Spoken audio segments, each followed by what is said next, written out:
सबको पता है कि भगवान राम के 3 भाई थे, लक्ष्मण, भरत और शत्रुघ्न। भगवान श्री राम से जुड़े हर किस्से से लोग परिचित हैं। रामायण के सारे चरित्रों के बारे में भी लगभग सभी लोग जानते हैं, लेकिन बहुत कम लोग जानते होंगे कि भगवान राम की एक बहन भी थी। तो क्या था उनका नाम?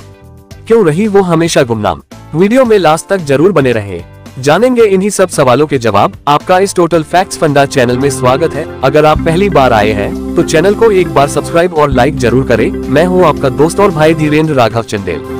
हालांकि रामायण में भी श्री राम जी के बहन का बहुत कम जिक्र है। इन चारों भाइयों की बड़ी बहन थी जिनका नाम शांता था।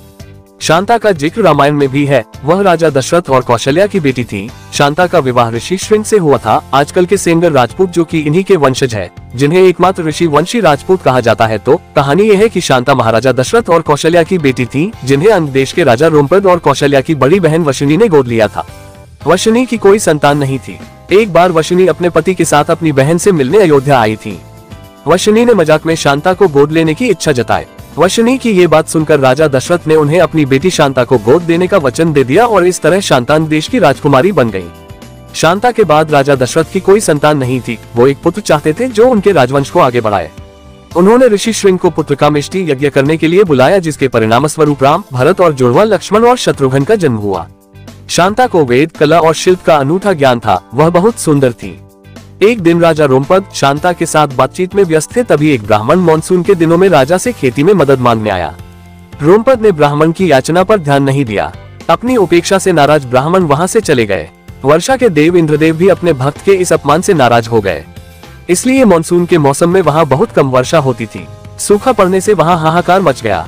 इस समस्या से मुक्ति पाने के लिए रोमपद ऋषि श्रृंग के पास गए। रोमपद ऋषि श्रृंग से यज्ञ करने की विनती करते हैं। ऋषि श्रृंग के कहेनुसार यज्ञ किया जाता है, जिसके बाद अन्य देश में वर्षा होती है और सूखे की समस्या खत्म हो जाती है। इससे प्रसन्न होकर रोमपद ने अपनी पुत्री शांता का विवाह ऋषि श्रृंग से कर दिया। रामायण के कई पात्रों की कहानियों की तरह शांता के बारे में भी विभिन्न मत हैं। लोकमत के दूसरी कथा के अनुसार शांता जब पैदा हुई तब अयोध्या में अकाल पड़ा और 12 वर्षों तक धरती धूल धूल हो गई। चिंतित राजा को सलाह दी गई कि उनकी पुत्री शांता ही अकाल का कारण है। राजा दशरथ ने अकाल दूर करने के लिए अपनी पुत्री शांता को वशिनी को दान कर दिया। उसके बाद शांता कभी अयोध्या नहीं आई। एक तीसरे कथा के अनुसार राम को जन्म देने से पहले कौशल्या की एक बेटी थी जिसका नाम शांता था। चूंकि वह एक लड़की थी और सिंहासन पर नहीं बैठ सकती थी, इसलिए उन्होंने शांता को एक ऋषि को गोद दे दिया। ऋषि ने उन्हें पाल पोसकर बड़ा किया और ऋषि श्रृंग के साथ उनका विवाह किया। दशरथ ने अपने मंत्री सुमंत की सलाह पर कुलीन ऋषियों को पुत्रकामेष्टि यज्ञोपवीत संस्कार में शामिल होने के लिए आमंत्रित किया। दशरथ ने ऋषि श्रृंग को खासतौर पर आमंत्रित किया और समारोह में आने के लिए कहा। ऋषि श्रृंग एक महान ऋषि थे। वह जहाँ भी पैर रखते थे वहाँ समय पर बारिश, शांति और समृद्धि रहती थी। वहाँ लोग आनंद में रहते थे। सुमंत ने ऋषि श्रृंग के पास जाकर उन्हें यही यज्ञ कराने को कहा। यज्ञ में आने का निमंत्रण मिलने पर ऋषि श्रृंग ने कहा, मैं अकेला नहीं आ सकता। मैं यज्ञ कराने के लिए सहमत हूँ, लेकिन मेरी पत्नी शांता भी मेरे साथ आएगी।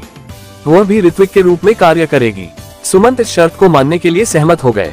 शांता और ऋषि श्रृंग अयोध्या पहुँचे। शांता ने दशरथ और कौशल्या के चरण स्पर्श किए। शांता को देखकर राजा दशरथ हैरान थे, क्योंकि वह किसी ऋषि की तरह दिखती थी। शांता ने जहां भी पैर रखा वहां से सूखा गायब हो गया। दशरथ और कौशल्या सोच में पड़ गए कि आखिर यह कौन है। तब शांता ने स्वयं अपनी पहचान प्रकट की। उन्होंने कहा, मैं आपकी पुत्री शांता हूँ। दशरथ और कौशल्या को यह जानकर बहुत खुशी हुई कि वह उनकी पुत्री शांता है, जिसे उन्होंने एक ऋषि को गोद दे दिया था। कहानी का एक और संस्करण है जो टीवी के एक धारावाहिक में दिखाया गया था। इसके अनुसार शांता को किसी को भी गोद नहीं दिया गया था। अयोध्या में एक बार भयंकर सूखा पड़ा था और ऋषि श्रृंग को यज्ञ करने के लिए बुलाया गया था। ऋषि श्रृंग द्वारा यज्ञ किए जाने पर जोरदार बारिश होती है और हर कोई खुशी से झूम उठता है। राजा दशरथ ऋषि श्रृंग को पुरस्कृत करने की इच्छा जताते हैं। ऋषि ने राजा दशरथ की बेटी शांता का हाथ मानकर वहां सबको चौंका दिया। हालांकि राजा दशरथ अपनी राजकुमारी बेटी का हाथ एक ऋषि को देने के इच्छुक नहीं थे, लेकिन फिर भी वह इस बात के लिए मान गए। सालों बाद भी राजा दशरथ की कोई संतान नहीं होती है। वह पुत्रकामेष्टि यज्ञ करने के लिए फिर से ऋषि श्रृंग को आमंत्रित करते हैं। यज्ञ कराने के बाद ऋषि श्रृंग रानियों को प्रसाद खाने को देते हैं और इस तरह अयोध्या के राजकुमारों का जन्म होता है। हिमाचल के कुल्लू में श्रृंग ऋषि के मंदिर में भगवान राम की बड़ी बहन शांता और उनके पति श्रृंग ऋषि की साथ में पूजा होती है। कुल्लू से 50 की दूरी पर मंदिर स्थित है। देवी शांता मंदिर में दशहरा काफी धूमधाम से मनाए जाते हैं। शांता देवी मंदिर में भक्तों श्रद्धा और भक्ति से पूजा अर्चना करते हैं। उन्हें भगवान श्री राम का आशीर्वाद प्राप्त होता है। अगर जानकारी पसंद आई हो तो एक लाइक तो बनता है। Thanks for watching.